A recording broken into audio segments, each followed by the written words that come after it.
Hi everyone. Today we are discussing with the session income tax. In income tax, the first head of income from salary. Income tax consists of 5 heads of income, that is income from salary, income from house property, income from business or profession, capital gain and other sources. These are the 5 heads of income as per the Income Tax Act. Then the first head deals with the income from salary. Income from salary deals with the section 15 to 17 according to Income Tax Act. Salary means any amount or remuneration paid by an employer to an employee in consideration of his services. That is, any amount paid by an employer to an employee for his services is known as salary.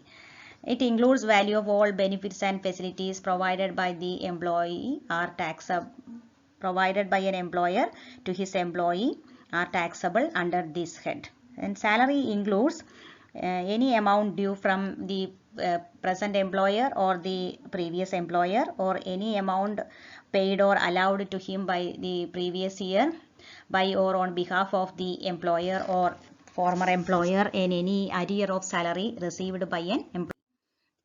Then there are certain points we have to taken into account while dealing with salary head.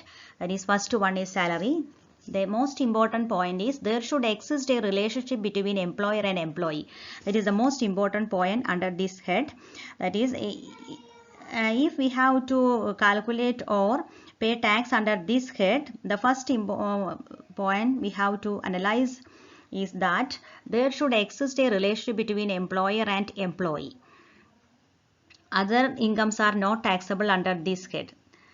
Then salaries and professional income. Salaries and professional income means if a doctor is practicing in a his services in a government hospital, in that case the hospital will provide salary to that doctor. It is taxable under the head income from salary. Whereas if he has doing any type of private services at home, any consultation fee received by that doctor is not taxable under the head salary, but it is taxable under the head income from business or profession. That is, there should not exist any direct employer-employee relationship for the consultation at home.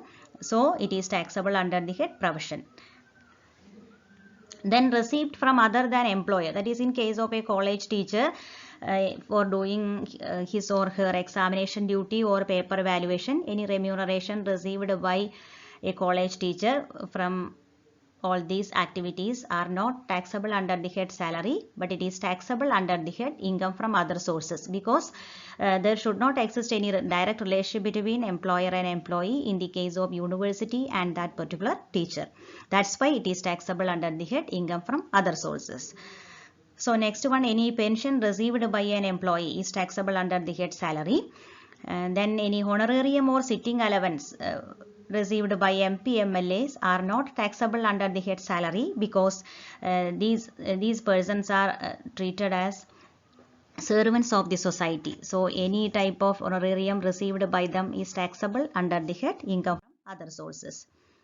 Then any family pension received by a widow is also taxable under the head income from other sources, not under the head income from salary, because any amount directly received by an employee after his retirement is taxable under the head income from salary as pension. But if any amount received by a widow of a deceased employee is taxable under the head income from other sources, because there is no relationship between employer and employee in between the widow of the deceased person and the organization.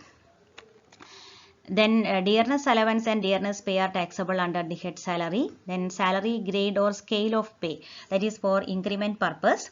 Then due date of salary. Due date of salary means in case of government employees, the due date will be first day of the next month in the case of government and semi-government employees, and in the case of non-government employees and bank employees, the due date will be calculated as last day of the same month. Then these are the important categorization or the items taxable under the head salary. That is, salary includes basic pay plus allowances plus perquisites plus profit in lieu of salary. These are the item we have to taken for adding purpose. These all are added: basic pay, allowances, perquisites, profit in lieu of salary.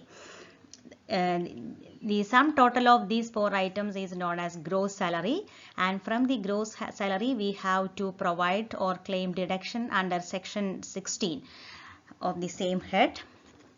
The deductions are standard deduction as per section 16(1), then a deduction for entertainment allowance under section 16(2), then employment or professional tax under section 16(3). And after claiming these deduction, the left amount is known as taxable salary. Taxable salary. So, salary head includes basic pay, allowances, perquisites and profit in lieu of salary. The sum total of these items is known as gross salary, and from the gross salary we have to provide some deductions under section 16, that is standard deduction, entertainment allowance and employment or professional tax. In this case, the entertainment allowance should be allowed only to government employees. That is, only government employees can deduct entertainment allowance.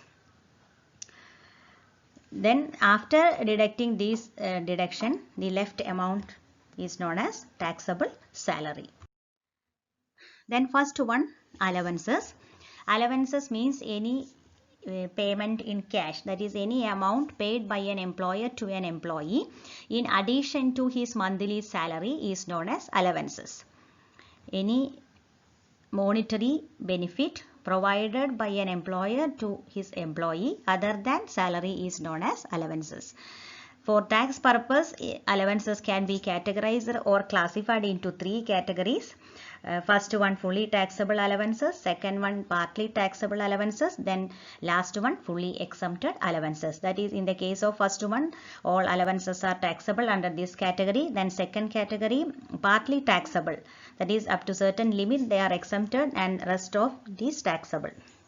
Then last one, fully exempted. No tax should be paid for this type of allowances. Then fully taxable allowances includes the following, that is medical allowance, tiffin allowance, servant allowance, hill allowance, overtime allowance, deputation allowance, medical allowance. These are fully taxable allowances under the head income from salary. Then partly taxable allowances includes house rent allowance. The most important one is house rent allowance, HRA.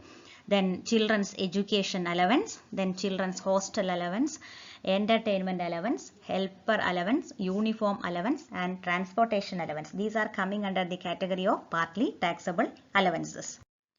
Then next one, fully exempted allowances.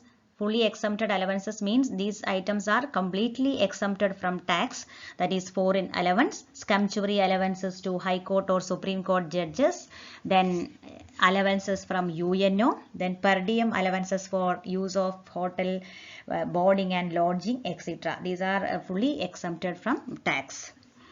These are the important points regarding salary and the first category of allowances. Then these are the questions you have to